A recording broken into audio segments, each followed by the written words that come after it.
আমি বলি, ও নাস্তিকের দলেরা শোনো, ও আবু জেহেলের পেতাত্তারা শোনো, ও আবু জেহেলের উত্তর শরীরা শোনো, ও মুশরিকদের উত্তর শরীরা শোনো, ও বেঈমানদের উত্তর শরীরা শোনো, যদি তুমি মুসলমান হয়ে থাকো আল্লাহর কোরআন তোমাকে মানতেই হবে, মানতেই হবে। জোরে বলুন কথা ঠিক কিনা?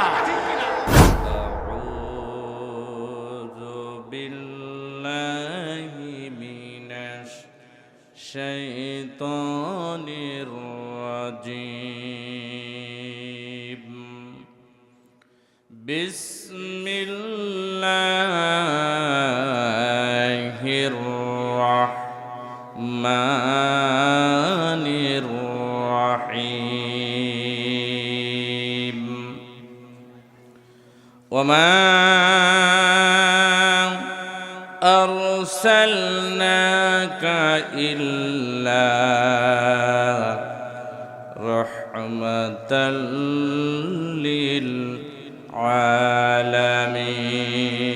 للعالمين صدقت يا رسول الله آمنت بالله وملائكته وكتبه ورسله واليوم الآخر والقدر خيره وشره من الله تعالى والبعث بعد الموت قال الله تعالى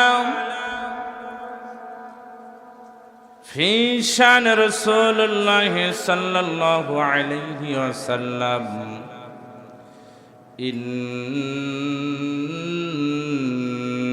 الله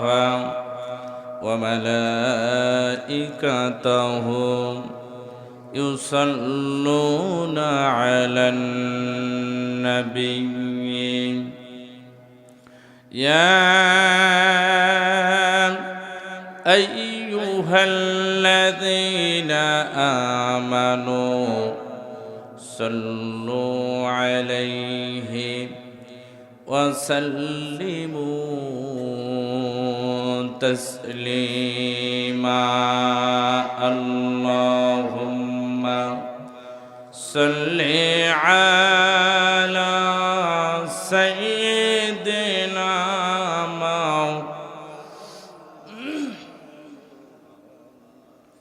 وعلى آله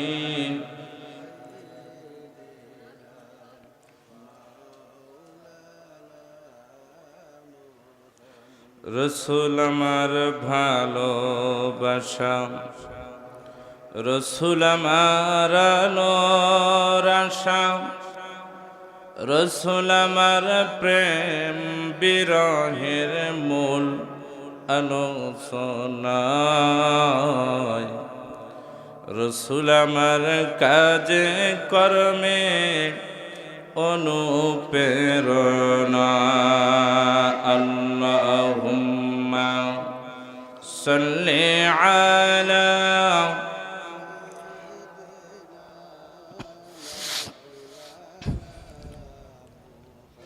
ওয়া আলা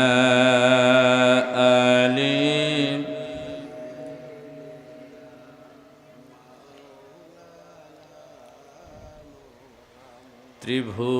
ত্রিভুবনের রহমত নবী কোরআনে প্রমাণ, আশাক বিনে কে চিনিবে আমার দয়ার নবীর শান আল্লাহুম্মা সাল্লি আলা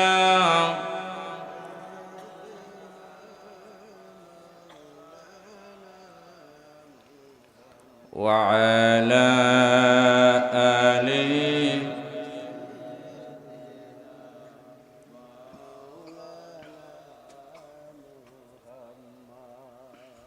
একটু ছোট্ট দোয়া করে হাত তোলেন আল্লাহুম্মা আমিন।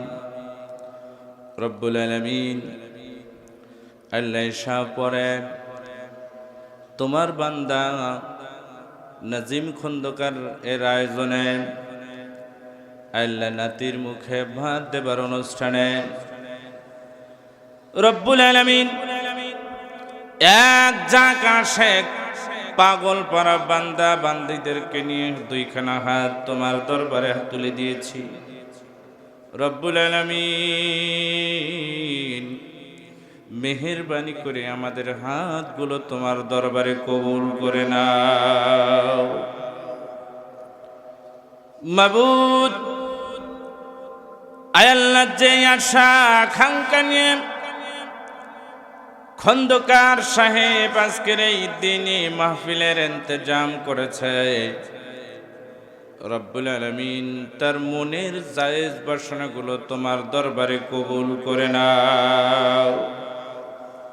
রব্বে কারীম, যেই সন্তানকে বিসমিল্লাহ বলে মুখে ভাত তুলে দাও হলো, আল্লাহ এই সন্তানকে তোমার হাফিজ নামের বরকতে তুমি হেফাজত করিও আল্লাহ। রব্বুল আলামিন আব্বা মা বড় আশা নিয়ে আকাঙ্ক্ষা নিয়ে সন্তানকে বুকের মধ্যে করে আস্তে আস্তে করে বড় করছে আল্লাহ। রব্বুল আলামিন ওই সন্তানের আব্বা আর মার জীবনের গুনাহগুলোকে তুমি মাফ করে দাও। মাবুদ, জিন শয়তান মানুষ শয়তান জমিনি বালা আসমানি বালা যত প্রকারের বালা মুসিবত আছে আল্লাহ তোমার গফফার নামের উসিলা করে রহমান নামের দয়ার খাতিরে এই সন্তানের কপাল থেকে সবগুলো বালা মুসিবত তুমি মুছে দাও আল্লাহ। রব্বে কারীম, আমার ভাইরা যারা মাহফিল শুনবে এতক্ষণ পর্যন্ত শুনতে ছিল, মেহেরবানি করে তাদের জীবনের সমস্ত গুনাহগুলো তুমি মাফ করে দাও। রব্বুল আলামিন, কিছু মানুষ দোদুল্যমতের মধ্যে আছে, মাহফিলে আসবে কি আসবে না এমন নিয়ত করেছে, শয়তান ওয়াসওয়াসা দিচ্ছে। রব্বে কারীম, তোমার দফতরে আজকের এই বান্দাদেরকে তুমি কবুল করে মাহফিলের মধ্যে তুমি কবুল করে নাও। রব্বুল আলামিন, বিশেষ করে আমার শ্রদ্ধেয় বাবাজি বাম পার্শ্বে বসে আল্লাহ পিতার সমতুল্য মুরব্বিয়ানে আজম, সামনে বসেছে আমার বড় ভাইরা, মুরব্বী বাবা জানেরা, যুবক ভাইরা, আমার প্রিয় বন্ধু ডক্টর রুবেল আহমেদের ভগ্নিপতি। রব্বুল আলামিন, আমার প্রিয় মাইকেল ভাই সহ আজকের প্রধান বক্তা সুদূর টাঙ্গাইল হইতে আগত মুফতি হাবিবুল্লাহ শেখি ভাই সহ তার সফর সঙ্গী, বিশেষ করে আমার প্রিয় ছোট ভাই কলিজার ভাই মহসিন আলম সহ রব্বুল আলামিন প্রত্যেককেই তুমি মনের বাসনাগুলোকে কবুল করে নিয়ে তোমার হাফিজ নামের বরকতে তাদেরকে তুমি হেফাজত করিও। রব্বুল আলামিন, বিশেষ করে আমার মা এবং বুবু জানেরা নিয়ত করেছে আলোচনা শুনবে, ওয়াজ শুনবে, কোরআন হাদিসের আলোচনা শুনে উপকৃত হবে, এই নিয়ত করেছে।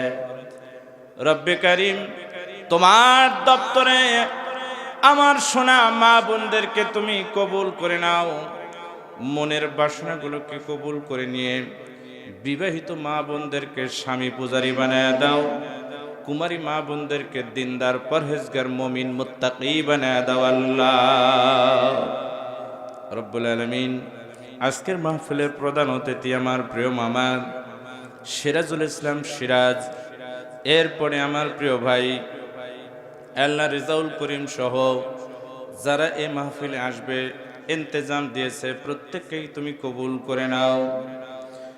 বিশেষ করে আমি আদম এই গ্রামেরই সন্তান, কিছুক্ষণের জন্য কথা বলার জন্য দণ্ডায়মান হয়েছি। রব্বুল আলামিন, আমাকে তোমার কোরআন নামক অতুল গহ্বর থেকে এমন কিছু স্মরণ পঠন করে দাও, এমন কিছু আলোচনা স্মরণ পঠন করে দাও যেই আলোচনাগুলো করলে ইহলৌকিক শান্তি, পরকালীন হবে মুক্তি। এমন কিছু আলোচনা তুমি আমাকে স্মরণ করে দাও ইয়া রব। करम तो अगर करे ओ बात जुबा को जो दिल पर असर करे। रब्बे करीम मलकुल मौत যখন কণ্ঠনালীকে চাপ দিয়ে ধরবে, পৃথিবীর সব মানুষকে ভুলে গিয়া আল্লাহ তোমার হাবিবের চেহারাখানা দেখে দেখে অন্তর থেকে, জবান থেকে কালিমাতার শুকরিয়া আদায় করার তৌফিক দিও। অতএব জবান থেকে প্রত্যেকেই পড়ুন লা ইলাহা ইল্লাল্লাহু মুহাম্মাদুর রাসূলুল্লাহ সাল্লাল্লাহু আলাইহি ওয়াসাল্লাম। আল্লাহ রাব্বুল আলামিন ডেকে বলেছেন, কেন আমার শুকরিয়া আদায় করবা না?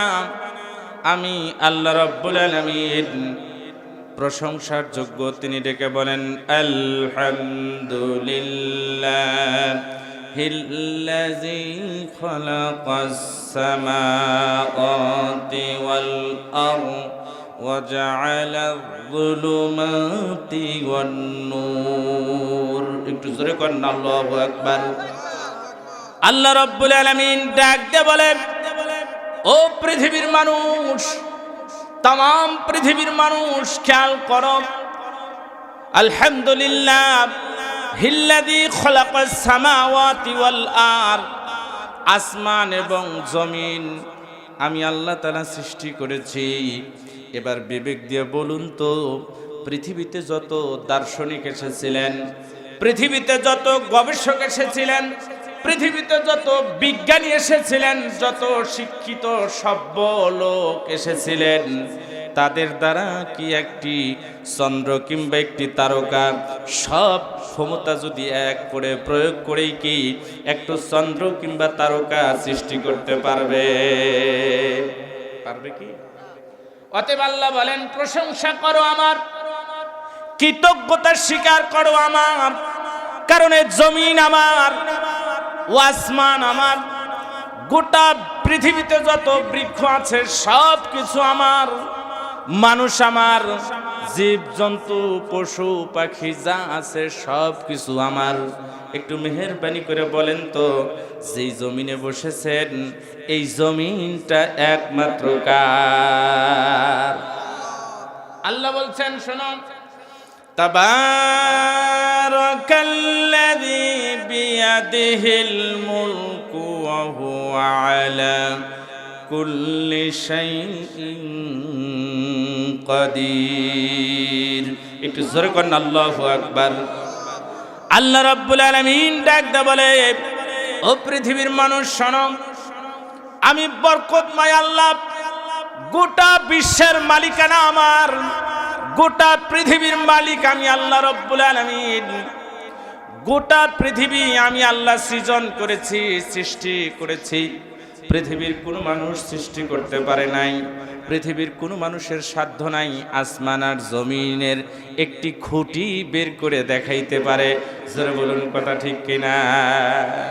পৃথিবীর কত জায়গায় ঘুরলাম, বাংলাদেশের বিভিন্ন জায়গায় ঘুরলাম।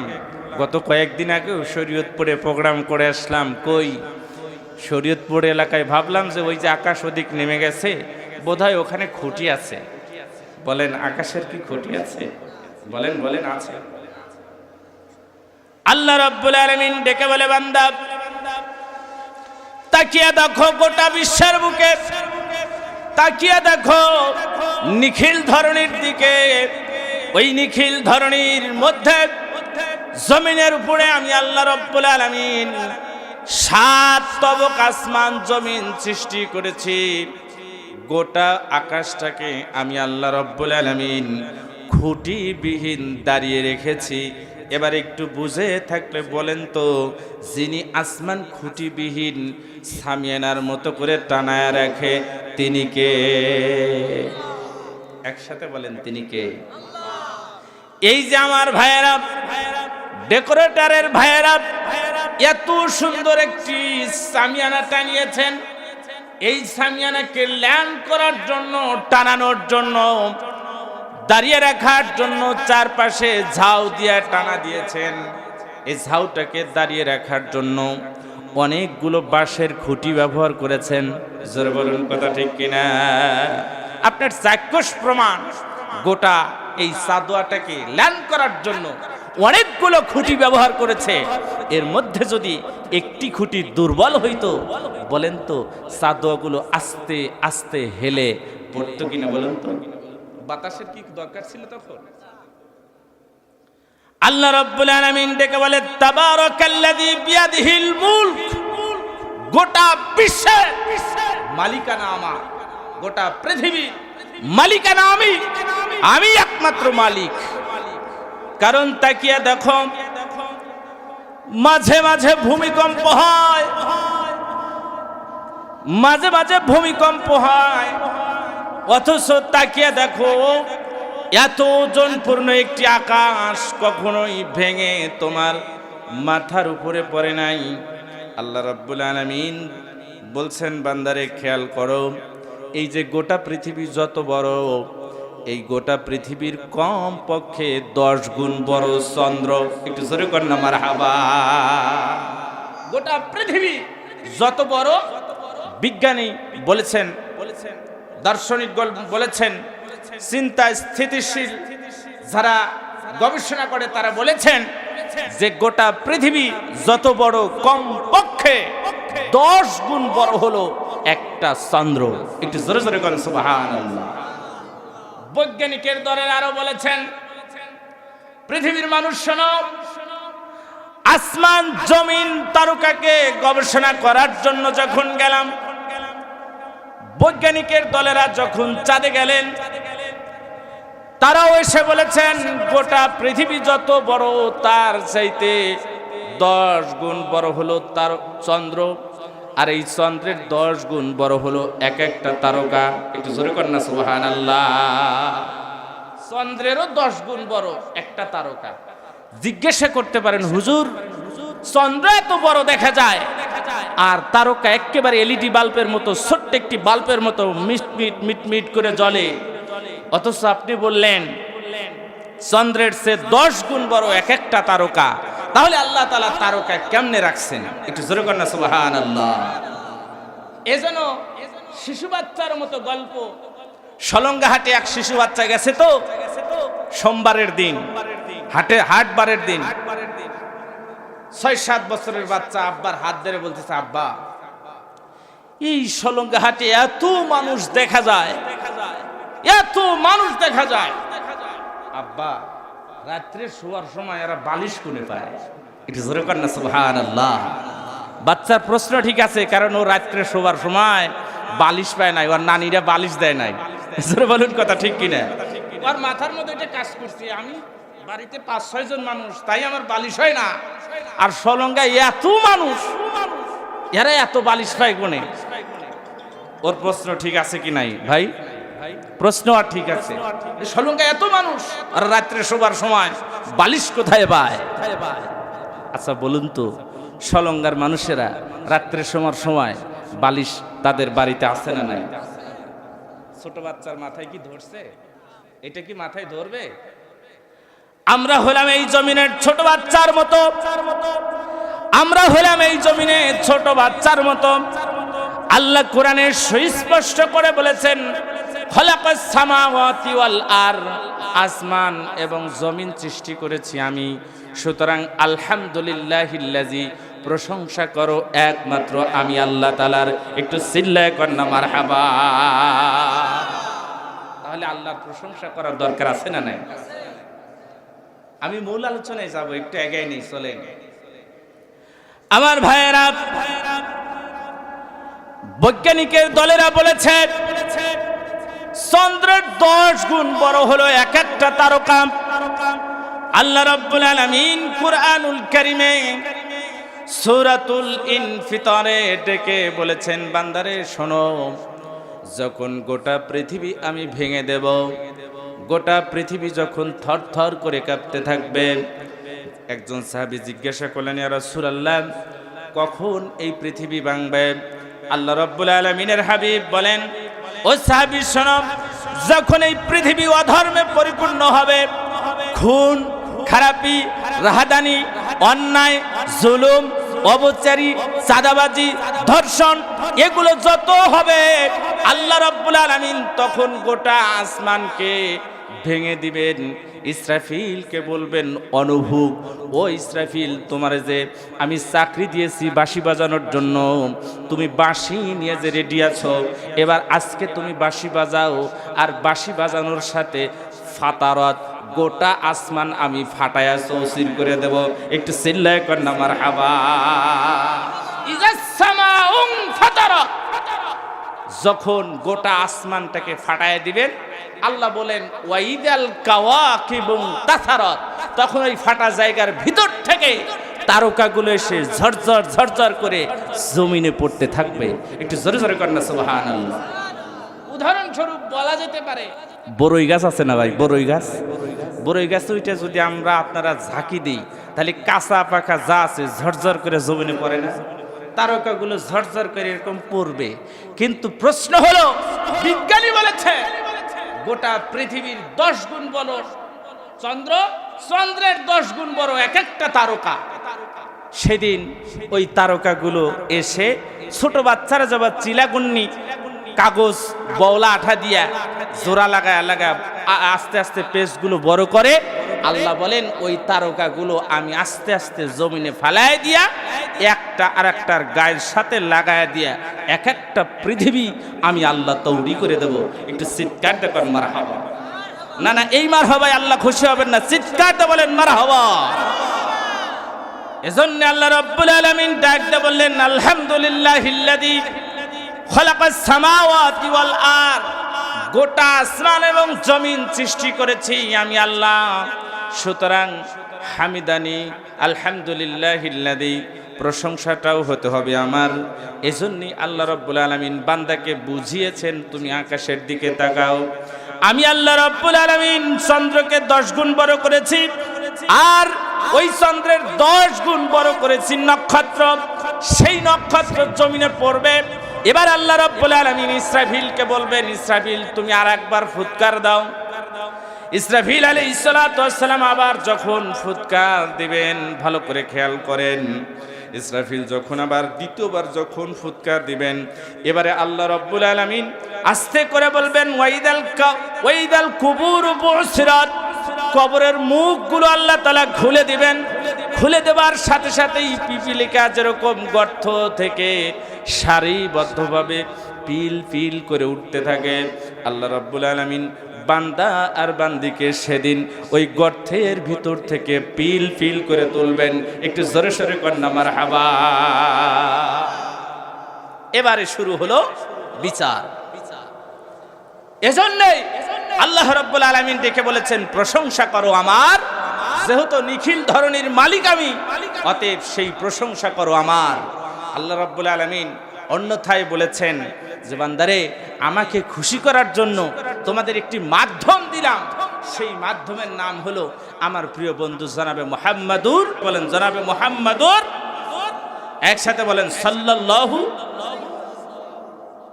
আমার ভাই থানার ওসি স্যারের সাথে যদি আমার আশরাফ ভাইয়ের সম্পর্ক ভালো থাকে, আপনার নামে যদি একটু মামলা হয়, তাহলে আমাকে সরাসরি ওসি স্যারের কাছে যাওয়া সম্ভব না, যেহেতু আমি সাধারণ মানুষ। জোরে বলুন কথা ঠিক কিনা? আমার আশরাফ ভাইকে ধরতে হবে, আশরাফ ভাইকে ধরে বলতে হবে ভাই আপনার সাথে যেহেতু সম্পর্ক ভালো, চলেন একটু ওসি স্যারের কাছে যাই। এবারে আশরাফ ভাইকে ওসি স্যার দেখেই স্যালুট দিয়ে দিছে, আশরাফ ভাই আপনি চলে আসছেন, আরে আপনার আসার কি দরকার ছিল? রব্বুল আলামিন বলেন প্রশংসা করো আমার, তবে আমাকে খুশি করার জন্য, আমাকে রাজি এবং খুশি করার জন্য আমি রব্বুল আলামিনের একজন প্রিয় পাত্র আছে, আমার একজন প্রিয় মানব আছে, আমার একজন ভালো বন্ধু আছে, তার নাম হলো মুহাম্মাদুর রাসূলুল্লাহ। একটু জোরে বলেন তো আমরা কোন নবীর উম্মত? বলেন আখিরি নবী কোন নবীর উম্মত? বলেন জনাবে মুহাম্মাদুর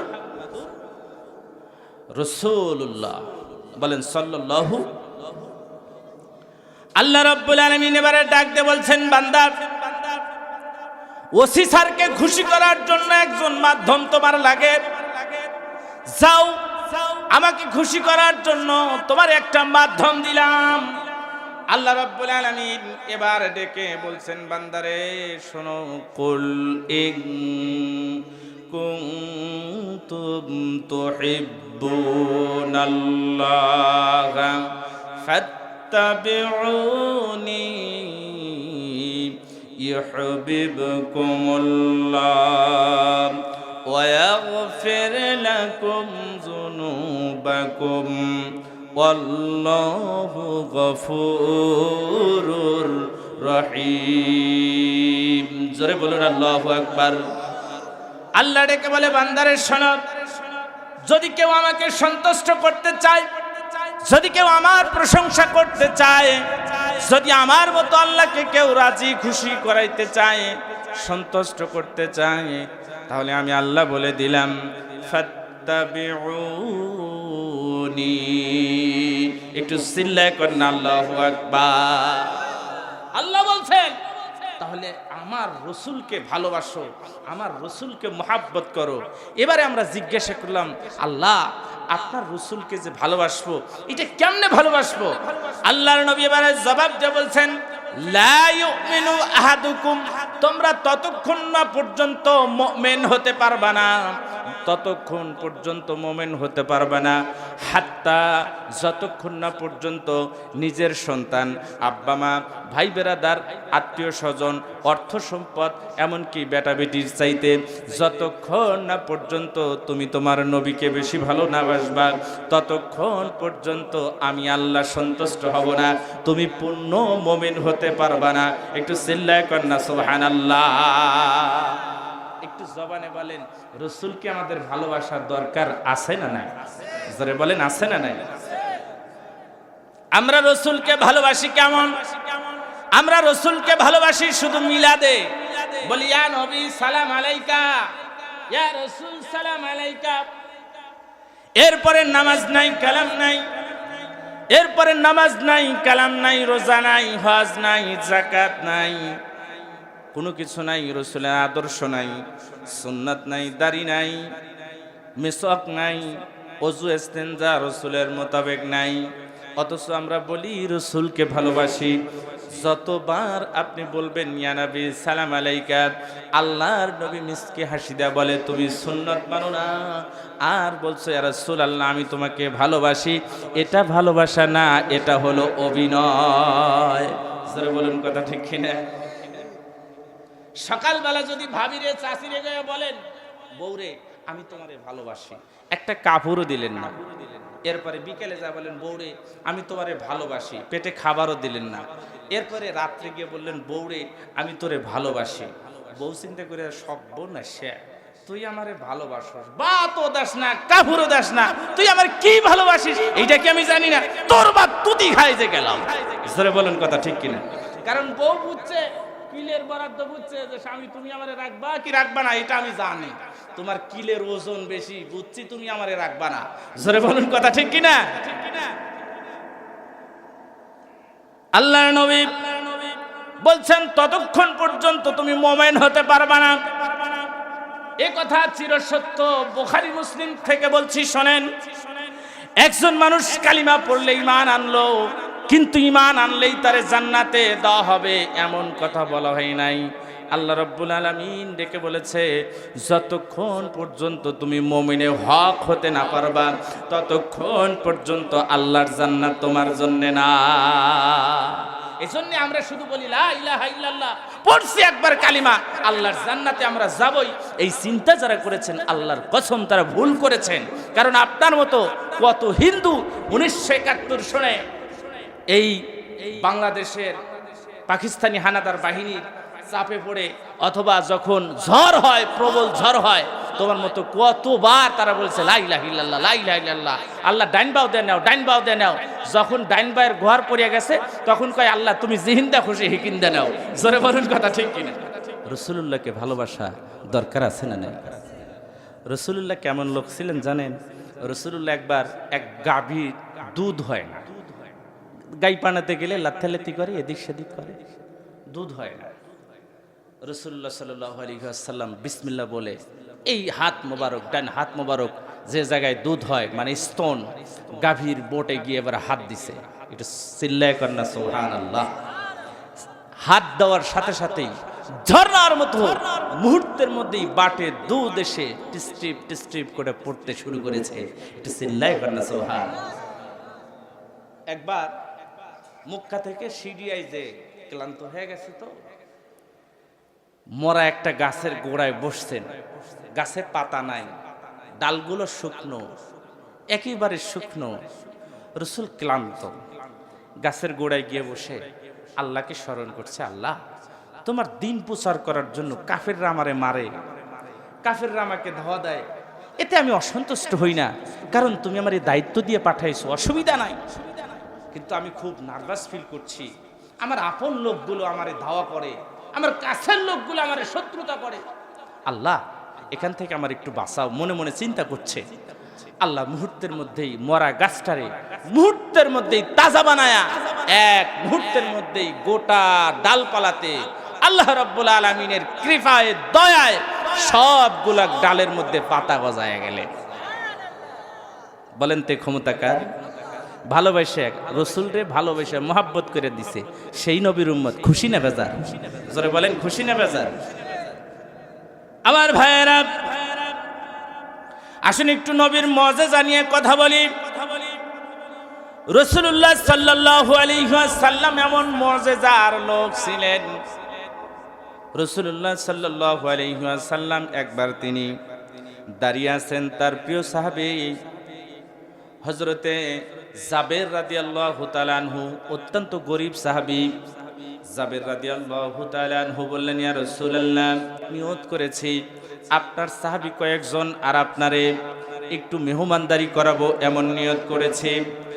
আমার বিবি অত্যন্ত ভরাক্লান্ত হৃদয় নিয়ে, ব্যথিত হৃদয় নিয়ে আকাঙ্ক্ষা করেছে, আমার কাছে দাওয়াত পেশ করেছে, স্বামী যান আমার প্রিয় নবী আপনার প্রিয় রাহবার জনাবে মুহাম্মদুর রাসূলুল্লাহ ও তার সাহাবীদেরকে একটু দাওয়াত করে আসেন। আমার বড় ইচ্ছে হয় আমি রাসূলুল্লাহকে এই হাত দিয়ে রুটি বানায়া খাওয়াবো। একটু চিৎকার দেখুন না ভাই, মারহাবা। বাবু সালাম অধ্যায়ের হাদিস। রাসূল সাল্লাল্লাহু আলাইহি ওয়াসাল্লামের সাহাবী জিজ্ঞাসা করলেন, ইয়া রাসূলুল্লাহ কোন ইবাদত করব? রাসূল বললেন, একজন সাহাবী বললেন, আইয়ুল ইসলাম খায়রুন, ইয়া রাসূলুল্লাহ ইসলামের মধ্যে কোন কাজটি উত্তম? রাসূল তখন বললেন, তুতিমুত তাআম, তুমি অপরকে খানা খাওয়াও। একটু চিৎকার দেখুন না সুবহানাল্লাহ।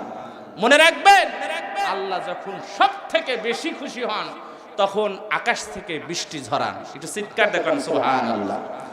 দুই নাম্বার, তার থেকেও যখন বেশি খুশি হন তখন একজনের বাড়ি থেকে আরেকজন বাড়িতে আল্লাহ রাব্বুল আলামিন মেহমান পাঠায়া দেয়। একটু চিৎকার দেখুন না সুবহানাল্লাহ।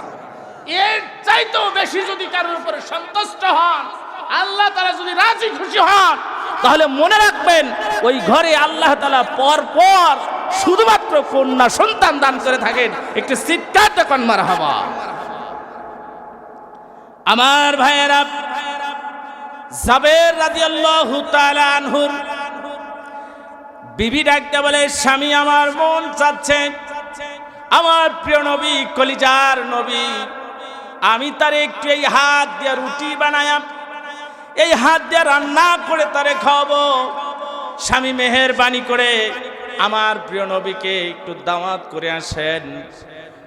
স্বামী স্ত্রীর কথা মতো দুইজনে পরামর্শ করে আল্লাহর নবীর কাছে যখন আসলেন, ইয়া রাসূলুল্লাহ, ইয়া হাবিবাল্লাহ, আমি অধমের সালাম গ্রহণ করুন। এবারে সালাম দেবার পরে আল্লাহর নবী মুখের দিকে, জাবেরের মুখের দিকে তাকিয়ে দেখে জাবের যেন আকাঙ্ক্ষা নিয়ে, আশঙ্কা নিয়ে আমার কাছে এসেছে। জিজ্ঞাসা করলো, জাবের তুমি সালাম দিলা, তোমার সালাম দেবার পরে মুখের দিকে তাকিয়ে থাকি, দেখি তুমি যেন কি বলতে চাচ্ছ, বলতে পারছো না, সাহস নিয়ে বলতে পারছো না। জাবের তোমাকে অভয় দেওয়া হলো, তোমাকে উন্মুক্ত করা হলো, তুমি সকল কথা তোমার নবীর সাথে শেয়ার করতে পারো। একটু জোরে জোরে কর না সুবহানাল্লাহ। জাবের রাদিয়াল্লাহু তাআলা আনহু দাওয়াত দিলেন। আমি মুজিজা বোঝানোর জন্য ছোট্ট একটি ঘটনা আপনাদেরকে শোনাতে চাচ্ছি। রাসূলুল্লাহ অভয় দেওয়ার পরে জাবের নির্ভয়ে বললেন, ইয়া রাসূলুল্লাহ, ইয়া হাবিবাল্লাহ, আমার বিবি আর আমি পরামর্শ করে এসেছি আপনাকে দাওয়াত করে খাওয়াবো, আপনার কিছু সাহাবীদেরকে দাওয়াত করে খাওয়াবো, মেহেরবানি করে আমার দাওয়াত কবুল করেন। তবে কিন্তু রাসূলুল্লাহ একটা সমস্যা আছে। এবার যখন বলছে কিন্তু একটা সমস্যা আছে, এমন সময় রাসূলুল্লাহর কর্ণকুহরে জিবরাইল এসে হাজির। একটু চিল্লায় করেন না মারহাবা। কিন্তু বলা পর্যন্ত মানে বাড়ির সমস্যার কথা বলবে যে রাসূলুল্লাহ আপনার এত সাহাবীদেরকে আমি দাওয়াত করে খাওয়াতে পারবো না, কারণ আমার অত অর্থ নাই। এত অর্থ না থাকায় আমি কিছু সংখ্যক সাহাবীদেরকে আর আপনাকে একটু দাওয়াত করে খাওয়াবো। এমন সময় জিবরাইল এসে হাজির। আল্লাহর নবী, আপনি জাবেরের দ্বিতীয় আর কোনো কথা শুনবেন না, কারণ আপনাকে জাবের দাওয়াত দিতে আসছেন। আপনি শুধু জাবেরকে বলেন আপনি চলে যান, আপনার দাওয়াত কিন্তু মেহমানদারি আল্লাহর সাথে করাবেন। একটু চিল্লায় কোন মারহাবা। তাহলে যে বাড়িতে মেহমান যায় খুশি হন কে? জোরে বলেন, জোরে বলেন কে? আমি তো অনেক মানুষ দেখছি, ফকির যদি ভিক্ষার জন্য যায়, মাদ্রাসার ছাত্ররা যদি মুষ্টির জন্য যায়, পায়খানার রাস্তা দিয়া, পায়খানার গলি দিয়া, প্রস্রাবখানার গলি দিয়া অনেক মেয়ে বাড়ি থেকে পলায় শুধুমাত্র একটু মুষ্টি দেবার ভয়ে। ও মেয়ে, তুমি কি জানো তোমার বাড়িতে সোয়াল গেছে, তোমার বাড়িতে ফকির গেছে, তোমার বাড়িতে মিসকিন গেছে, তোমার বাড়িতে মেহমান গেছে, মানে আল্লাহর স্বয়ং কুদরতি হুকুম, আল্লাহর কুদরতি নিজাম, আল্লাহর বরকত তোমার বাড়িতে ঢুকে গেছে। চিল্লায় বলেন কথা ঠিক কিনা? এই ক্ষমতা কার? জোরে বলেন, জোরে বলেন কার? আমার ভাইয়েরা, জাবের বললেন কিন্তু আল্লাহর নবী মুস্কি হাসি দেয়া বললেন, ও জাবের, আমার সমস্ত সাহাবী নিয়ে, আমার যত সাহাবী আছে, আমার সকল সাহাবী নিয়ে আমি রাসূলুল্লাহ তোমার বাড়িতে দাওয়াত গ্রহণ করলাম। যাও যাও, আজকের এই 10 তারিখে তোমার বাড়িতে আমাদের মেহমানদারি। একটু চিল্লায় কন্যা মারহাবা। জাবের বলছেন কিন্তু ইয়া রাসূলুল্লাহ সমস্যা একটা আছে। বলে কোনো সমস্যা নাই, তুমি যাও, চলে রান্না প্রস্তুত করো। তবে রাসূলুল্লাহ বুদ্ধি শিখায় দিলেন, যে জাবের, শর্ত একটু, তুমি যে রান্না করবা একটা পাতিলের মধ্যে নির্দিষ্ট করে রাখবা, ওই পাতিল উগ্ধ করতে পারবা না, উতলাইতে পারবা না, ঘুষাইতে পারবা না, আমি রাসূল গিয়ে ঘুষাবো। একটু চিৎকার দেন মারহাবা। আমার ভাইয়েরা, হযরত জাবের রাদিয়াল্লাহু তাআলা আনহু বাড়িতে আসতেছে, তবে চিন্তা করতেছে, আল্লাহ, আমার বকরি আছে একটু, তাও আবার 6 থেকে 7 মাস 8 মাস বয়স, বেশি বয়সও না, কচি বাচ্চা, কেবল দাঁত পড়বে মনে হয় এমন, আর কয়েক কেজি আটা আছে, অল্প 4টা চিনার ভাত, আর অল্প কিছু আছে, এছাড়া তো আমার কাছে কিছু নাই। তাহলে আমি এটা কেমনে মেহমানদারি করাবো? হাটে ঠিকই, একটু টেনশনেও থাকে। একটু চিৎকার দেখেন না সুবহানাল্লাহ। এই কেরামতি কার?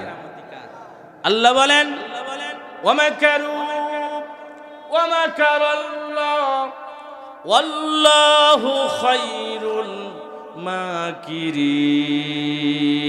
জোরে বলেন সুবহানাল্লাহ। বান্দার পরিকল্পনা আর আল্লাহর পরিকল্পনা কি এক? জোরে বলেন এক। একটা শাস্ত্র কই, আপনি জিজ্ঞাসা করতে পারেন, হুজুর আমার শাস্ত্র কে? বলে আল্লাহ কোরআনে বলছেন, মাসালুহুম কামাসালিল্লাযী ইস্তাওকাদা নারা। প্রত্যেকটা আয়াত আমি আমার নবীকে উদাহরণ দিয়ে দিয়ে বুঝাছি। একটু চিৎকার দেখেন না সুবহানাল্লাহ। ওইসে কি এই সফরের কথাই বলি না, আমার এলাকার কথাই বলি, আপনারা আবার কেউ রাগ করেন না, রাগ করেন না। এক লোক সংসারই চলে না, একেবারেই সংসার চলে না, দিন মজুরি কাজ করে, মাত্র 10-12 টাকা আসছে। ওই উদাহরণটা কেন দিচ্ছি শোনেন, আল্লাহর পরিকল্পনা বোঝাচ্ছি। জোরে বলেন কার পরিকল্পনা? লোকটা কৃষি কাজ করে, গরিব মানুষ, দিন এনে দিন খায়, কোনো রকম ভাবে জীবন যাপন করে, এমন ব্যক্তি আল্লাহ একটা বাচ্চাও দিছে, আর একটা বাচ্চা পেটে 9 মাস 10। এখান থেকে রোড পর্যন্ত যাওয়ার কোনো রকম টাকা আছে, কাশীনাথপুর যাবে কাজ করতে, পেঁয়াজ তোলার জন্য, পেঁয়াজ রসুন তোলার জন্য। আল্লাহর কি কাম গেছে, রোড পর্যন্ত যায়, টাকা শেষ। এখন বাড়ি থেকে ফোন আসছে, তুমি যাও কই? তোমার বউ গর্ভবতী 9 মাস 9.5 মাস, তুমি তারে রেখে যাও, ওরে তো পেটে বাচ্চা, এখন ডেলিভারি হবে, বেকাল হয়ে গেছে, তাড়াতাড়ি ডাক্তারের কাছে নিতে হবে। ওই আবার চিন্তা করছে, আল্লাহ রে, আমি চিন্তা করলাম কি, আমি যা কাজকর্ম, এখন আমার উপায় কি, আমার বাড়ির তো খাওয়ারও জো নাই। বলেন তো এই পরিকল্পনা কার? জোরে বলেন কার? আল্লাহ বলেন, জাবের, মুস্কি হাসি দিয়ে বলছেন, জাবের, তুমি যেই পরিকল্পনা করছো আমার প্রিয় নবীকে তুমি মেহমানদারি করাইবা, আমার গোলামদের তুমি মেহমানদারি করাইবা, এই চিন্তা তুমি করেছো। ও জাবের, জাবের, আমি আমার নবীকে এতই মোহাব্বত করি যে, আমি আমার নবীকে এত ভালোবাসি যে, আমার নবীকে সব সময়ের জন্য আমার নবীর স্টিয়ারিংটা আমি ধরে থাকি। আমার নবী কখনোই ভুল চিন্তা ভুল কাজ করে না। সুতরাং আমার নবীর সাথে আমি আল্লাহ তোমার বাড়ি মেহমান হয়ে যাব। একটু চিৎকারটা বলেন না ভাই, মারহাবা। যাবে, তুমি যে পরিকল্পনা করছো আমার পরিকল্পনা একটু ভিন্ন। জাবের ডাকটা বলে, প্রাণপ্রিয় শিরে, আমি তোমার কথা মতে আমার নবীকে দাওয়াত দিলাম, কিন্তু নবী আমার সব সাহাবীদেরকে আনুষ্ঠানিকভাবে দাওয়াত দিয়ে দিয়েছেন, কিন্তু বকরি হলো একটা আর কয়েক কেজি আটা, এই দিয়ে কি মেহমানদারি করানো যাবে? এক টুকরা করেও তো হবে না। আল্লাহর নবীর প্রিয় গোলামিনী, আল্লাহর নবীর প্রিয় এই সাহাবা বললেন, স্বামী যান, টেনশন করবেন না, আপনি কি জানেন না আখিরি নবী নবী মুহাম্মাদুর রাসূলুল্লাহ হলো সকল নবীর নবী, শ্রেষ্ঠ নবী। একটু চিৎকার দেন না মারহাবা।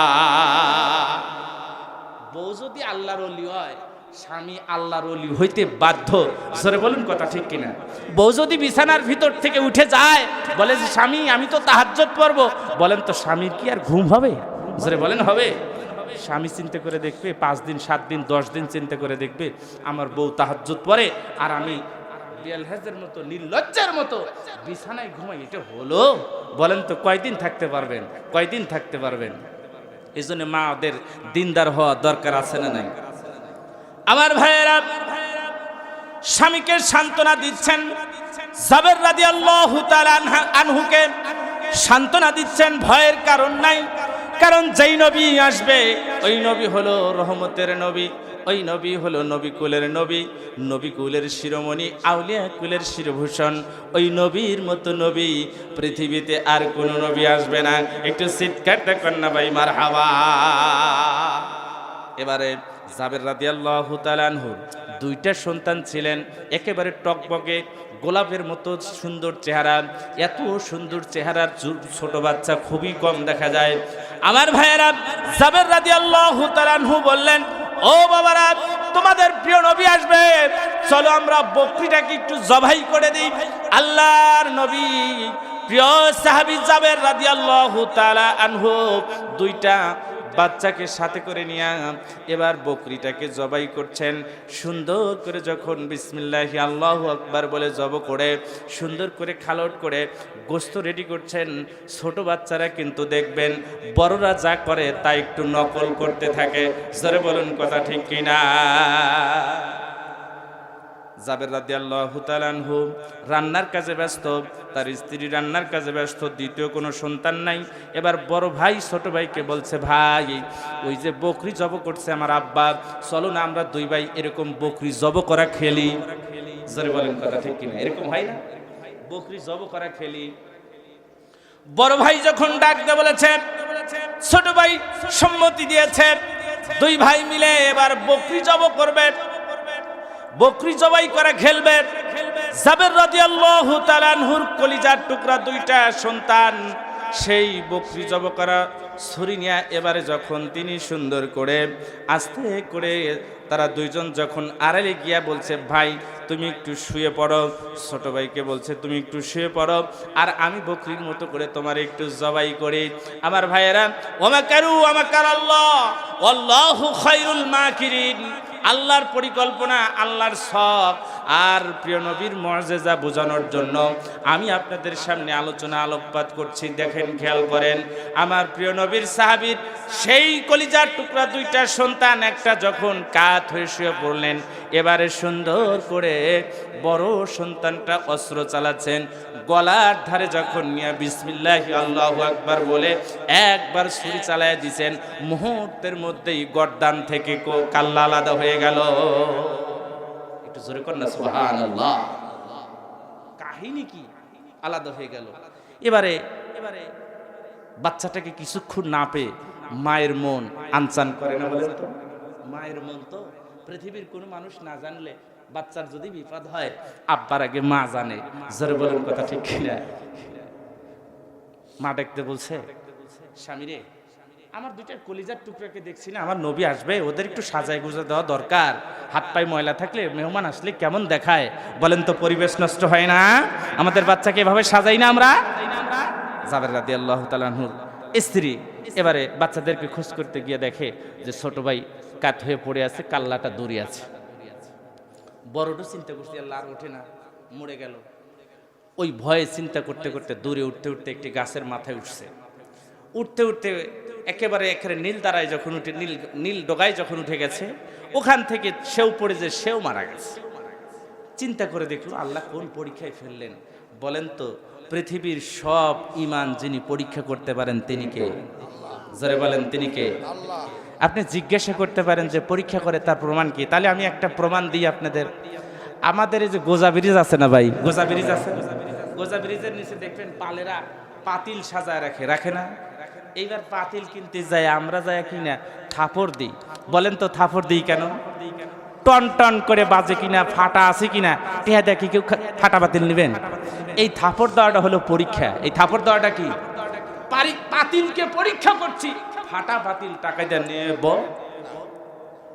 পরীক্ষা করে দেখি যে কয়েকটা পাতিলের মধ্যে এইটাই ভালো লাগে, দাম মাত্র 150 টাকা। বলেন তো 150 টাকায় কি আল্লাহর জান্নাত পাওয়া যায়? জোরে বলেন, পাওয়া যায়? আল্লাহ রাব্বুল আলামিন জাবের রাদিয়াল্লাহু তাআলা আনহুর ধৈর্য এবং ঈমান পরীক্ষা করছেন। আল্লাহ রাব্বুল আলামিন জাবেরকে পরীক্ষা করছেন এই জন্যই যে তোমার বাড়িতে মেহমান যাচ্ছে, মেহমান যখন যাবে তখন বরকত নিয়ে যাবে।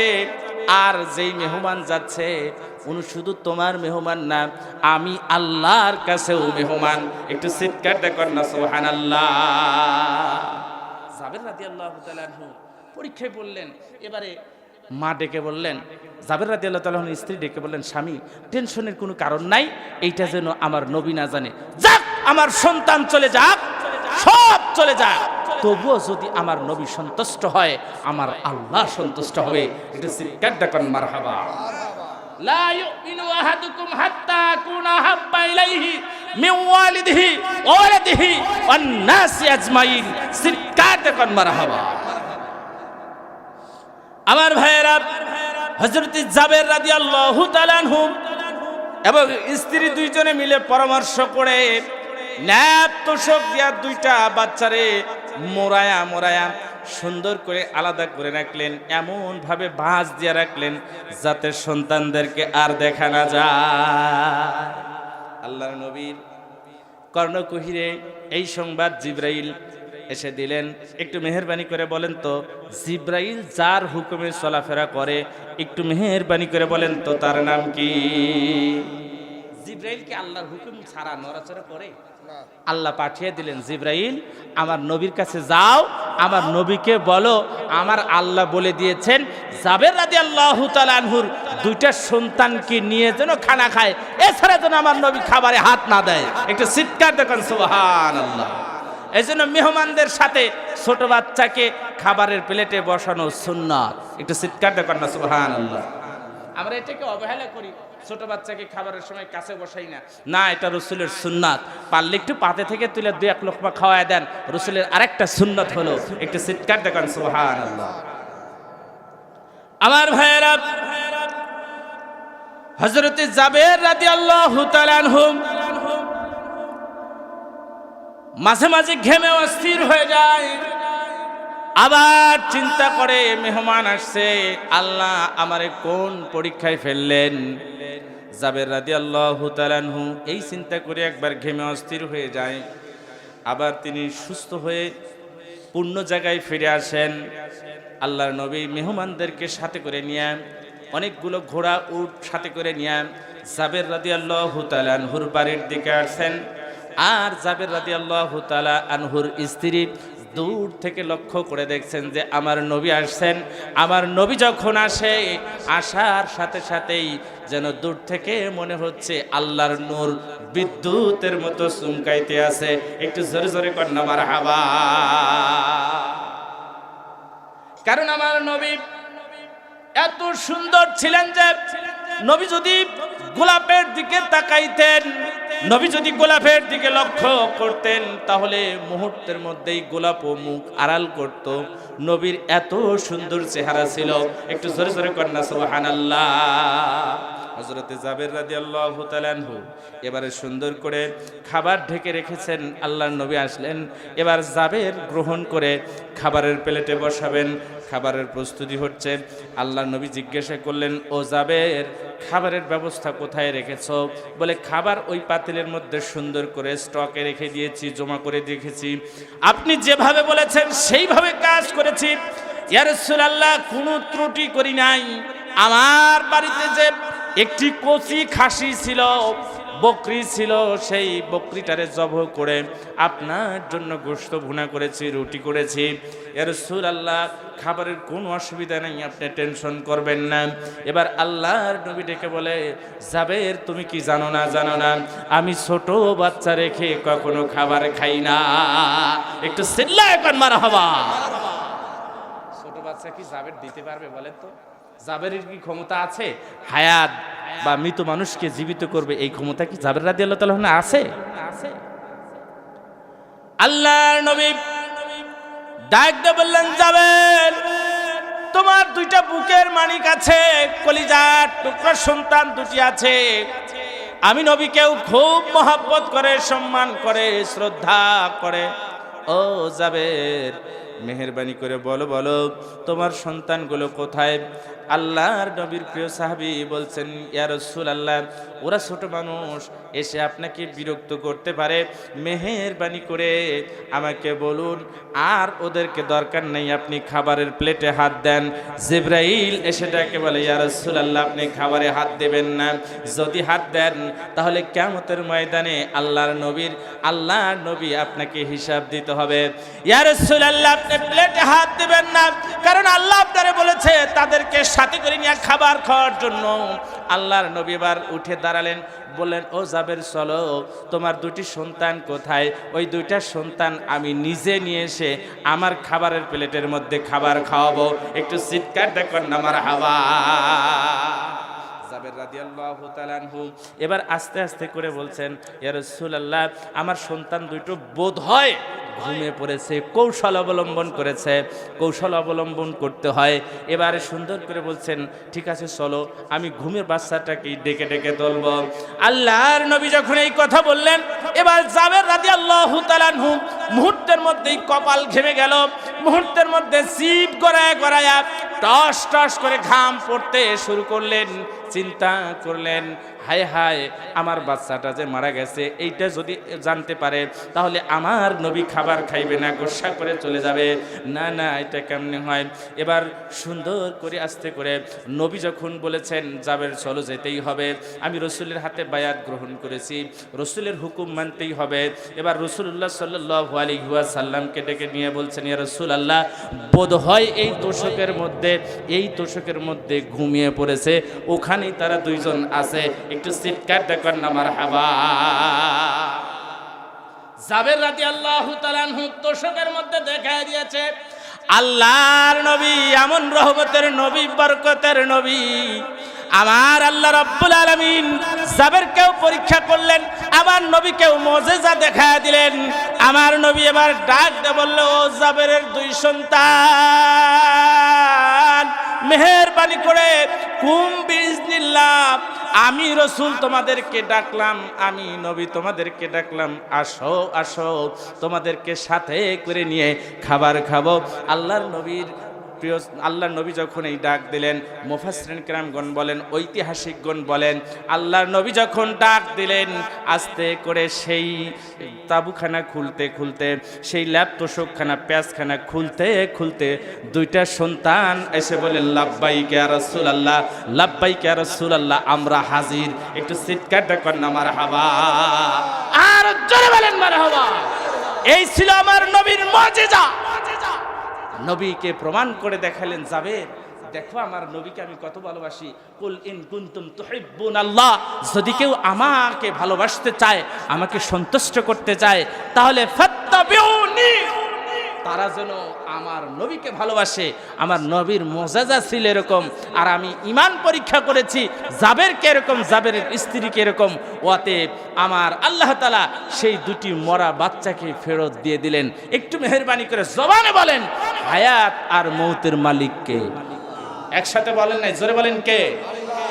আমি তো দেখেছি অনেক তথাকথিত কিছু মুসলিম নামের অমুসলিম যারা মৃত্যুকে অস্বীকার করে, কেউ কেউ দাম্মিক অহংকার করে বলে যে কবরে কোনো মানুষকে জিন্দা করা হবে না, কবরে মানুষকে ডাকা হবে না, কোনো কিয়ামত বলতে কিছু নাই। আমি বলি, ও নাস্তিকের দলেরা শোনো, ও আবু জেহেলের প্রেতাত্মারা শোনো, ও আবু জেহেলের উত্তর শরীরা শোনো, ও মুশরিকদের উত্তর শরীরা শোনো, ও বেঈমানদের উত্তর শরীরা শোনো। যদি তুমি মুসলমান হয়ে থাকো, আল্লাহর কোরআন তোমাকে মানতেই হবে, মানতেই হবে। জয় বলুন, কথা ঠিক কিনা? আল্লাহর কোরআনে আছে, কাইফা তাকফুরুনা বিল্লাহি ওয়া কুনতুম আমওয়াতান ফাহিয়াকুম সুম্মা ইমিতুকুম সুম্মা ইহয়িকুম সুম্মা ইলাইহি তুরজাউন। বলেন তো, যিনি মৃত্যু দিতে পারেন, তিনি আবার জীবিত করার ক্ষমতা রাখে না রাখে না?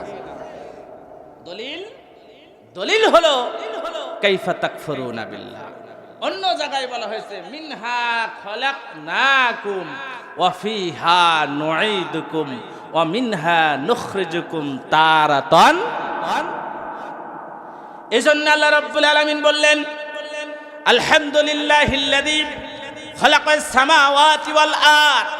প্রশংসা করো আমি আল্লাহ রাব্বুল আলামিনের, কারণ আমি আল্লাহ রাব্বুল আলামিন আসমান এবং জমিন সৃষ্টি করেছি। এই জমিন আসমানের মালিকানা আমার। সুতরাং এই আসমান জমিনকে যদি আমি আল্লাহ হুকুম করি ভেঙে যাও, মুহূর্তের মধ্যেই ভেঙে যাবে। আবার যদি বলি জোড়া লাগো, জোড়া লাগবে। এজন্য আল্লাহ রাব্বুল আলামিন বললেন, তাবারাকাল্লাযী বিয়াদিহিল মুলক ওয়া হুয়া আলা কুল্লি শাইইন কাদির। ডাক দিয়ে বললেন, মুলকিয়াত তো আমারই। এরপরেও বললেন, ওয়া হুয়া আলা কুল্লি শাইইন কাদির, আমি আল্লাহ রাব্বুল আলামিন এর সকল বিষয়ের ক্ষমতা আছে। একটু মেহেরবানি করে বলেন তো, সকল ক্ষমতার মালিক যিনি, তিনি কে? সকল ক্ষমতার উৎস জনগণ না, কে? জোরে বলেন। আমরা জনগণকে ক্ষমতার উৎস বলি না, কারণ জনগণকে যদি ক্ষমতার উৎস বলেন, আল্লাহর কসম আপনি নাস্তিক হয়ে যাবেন, কোরআন মানলেন না। অতএব সমস্ত ক্ষমতার মালিক যিনি, তিনি হলেন। পরেক্ষণে আল্লাহ রাব্বুল আলামিন বলেন, মাউতা ওয়াল হায়াতা, আমি আল্লাহ রাব্বুল আলামিন তোমার জীবন সৃষ্টি করার ৭০,০০০ বছর, কেউ কেউ বলেছেন ১,০০০ বছর পূর্বে আমার আল্লাহ রাব্বুল আলামিন তোমার মৌতকে সৃষ্টি করেছেন। এই জন্য মৌতটাকে আগে নিয়ে এসেন। মাউতা ওয়াল হায়াতা, আমি আল্লাহ তোমার মৃত্যুকে সৃষ্টি করেছি, এরপরে তোমার জীবন সৃষ্টি করেছি।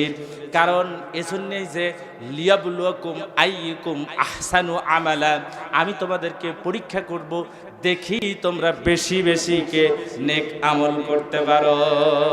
বলেন তো, আমাদের নেক আমলের দরকার আছে না নাই? জোরসে বলেন, একটু মেহেরবানি করে বলেন, নামাজ পড়া ভালো না খারাপ? একসাথে বলেন নাই, আবার বলেন, নামাজ পড়া ভালো না খারাপ? রোজা রাখা ভালো না খারাপ? হজ করা ভালো না খারাপ? মিথ্যা কথা ভালো না খারাপ? আমরা কম বলি না বেশি বলি? বেশি বলে। মামা বলছে বেশি বলে। মোবাইল এসে আর এক ভাই বলছে মোবাইল এসে আরো বেশি বলে।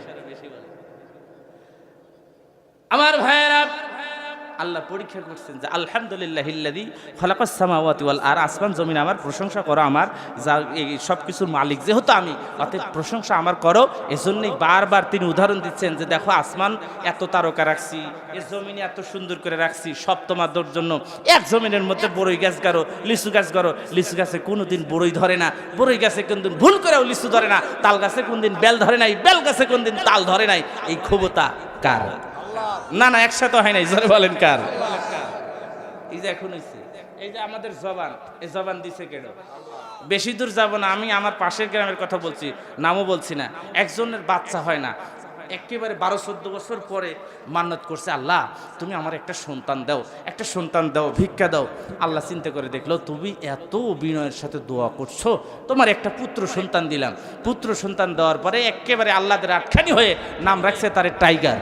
টাইগার, একটু জোরে বলেন তো টাইগার মানে কি? জোরে বলেন টাইগার নাম মানে কি? এবারে এই বাচ্চার 1 বছর যায়, 2 বছর যায়, 3 বছর যায়, এখন মোটামুটি প্রায় 25 বছর বয়স হয়ে গেছে। এরে ডাক দেয়, বাবা টাইগার। বলেন তো টাইগার কি কথা বলতে পারে? এবার এই বাচ্চা ডাক দেয়, আল্লাহর নিয়ামত পাওয়ার পরে অস্বীকার করেছে। নিয়ামত কেড়ে নিয়েছেন কে? জোরে বলেন কে? তাহলে এই যে আল্লাহর দেওয়া জবান, এটা নিয়ামত। আল্লাহর দেওয়া জবান, এটা নিয়ামত।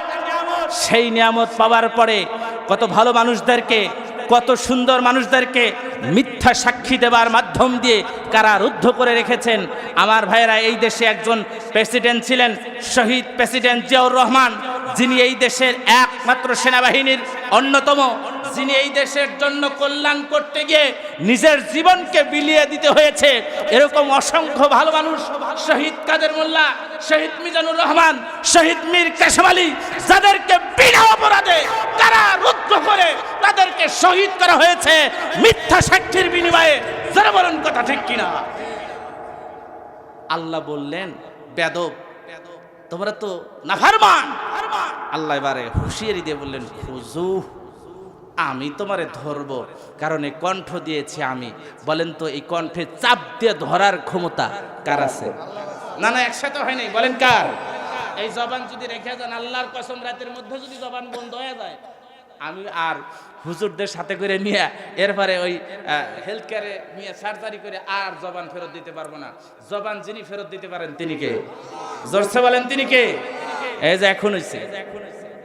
হ্যাঁ, সম্মানিত সুধী, মিথ্যা সাক্ষী দিয়ে এইভাবে নিলেন। আল্লাহ বলেন, খুঁজো, আমি তোমারে ধরবো। কেমনে ধরবো? হাগুল্লু, এমন ধরা ধরবো, এক ধরাতে তোমার ক্ষমতার চেয়ার থেকে ঘাট ধাক্কা দিয়া নামায়া আমি আল্লাহ তোমার দেশ থেকে বিতাড়িত করব। এ ক্ষমতা কার? জোরে বলেন কার? একবার না কথাই কথা বলে মাখনে গিয়ে, আসলে ভাই যারা তাফসির ভিত্তিক কথা বলে তাদের অনেক আয়াত আসে, অনেক কথা মনে পড়ে। এক ঢালাও ইতিহাস বলা যায় না, বাড়ির উপরে আবার ইতিহাস ছাড়া চলেও না। একটু আপনাদের মাঝে 2-1টা আয়াত আর একটি ইতিহাস বলছি, আপনারা কষ্ট পাচ্ছেন? আমি আপনাদের গ্রামের সন্তান, আমি আপনাদের হাতে গড়ার সন্তান, আমি কি আপনাদের কষ্ট দিলাম? আরে ভাই, আমার পরিচয় কি জানেন? আমি একেবারে গরিব মানুষ। এই আপনাদের কাছ থেকে টাকা পয়সা নিয়েই পড়ালেখা করছি। আমার আব্বা খুব গরিব মানুষ। আমি নাইমেরি দক্ষিণপাড়া সোরমান মিস্ত্রির সওয়াল। আমার আব্বা দীর্ঘ 30-35 বছর কাঠ মিস্ত্রির কাজ করে খেয়ে না পড়ে আমাকে বড় করেছে। আমি মনে করি আমি ধন্য, আমি গরিব ঘরের সন্তান। আমার হয়তো 5তলা বিল্ডিং হবে না, আমার হয়তো বড় চেয়ার হবে না, কিন্তু আল্লাহ তাআলা এই জেলার বিভিন্ন জায়গায় ঘোরায়, আলহামদুলিল্লাহ বড় বড় চেয়ারে আমারে বসায়। অনেক এমপি মন্ত্রী ডান পাশ বাম পাশে বসে থাকে। বলুন কথা ঠিক কিনা? ইউটিউবে যারা দেখেছেন অনেকেই দেখেছেন যে ডান পাশে বাম পাশে বড় বড় মানুষগুলো বসে আছে সাধারণ চেয়ারে, আল্লাহ আমারে বসাইছে ভালো চেয়ারে। জোরে বলেন তো এই চেয়ারে বসানোর ক্ষমতা কার? একবার আবু জেহেল আমার নবীকে জোর করে ঠাইসা ধরে নিচে বসাইছে। জমিন থরথর করে কাঁপা শুরু করছে। আইরে আবু জেহেল, তুই একটা ক্ষমতার জন্য, একটা চেয়ারের জন্য আমার নবীরে তুই মাটিত বসাইলি? আহারে, আমার নবীরে আমি এত ভালোবাসি, আমার নবীরে আমি এত মহাব্বত করি। আমার নবী যদি একটু ইচ্ছা করতো যে আসমানে আসবো, উনি পা তুলছেন, সেই পাটা আমি নিয়ে এসে আরো সে মোয়াল্লায় ঠেকাই দিয়েছি। এই ক্ষমতা কার? আরে আবু জেহেল, তুমি চেয়ার বসে আমার নবীরে মাটিতে বসাও? আমার ভাইয়েরা, আল্লাহ বড় নারাজ হলেন, কষ্ট পাইলেন। আবু জেহেল ডাক দা বলল, আবু জেহেল তুমি চেয়ারের মালিক না? আল্লাহ বলেন ওয়াতুইজ্জু মান তাশাউ ওয়া তুযিল্লু মান তাশা। একটু মেহেরবানি করে বলেন তো, ইজ্জত দেওয়ার মালিক কে? ইজ্জত ছিনিয়ে আনার মালিক কে?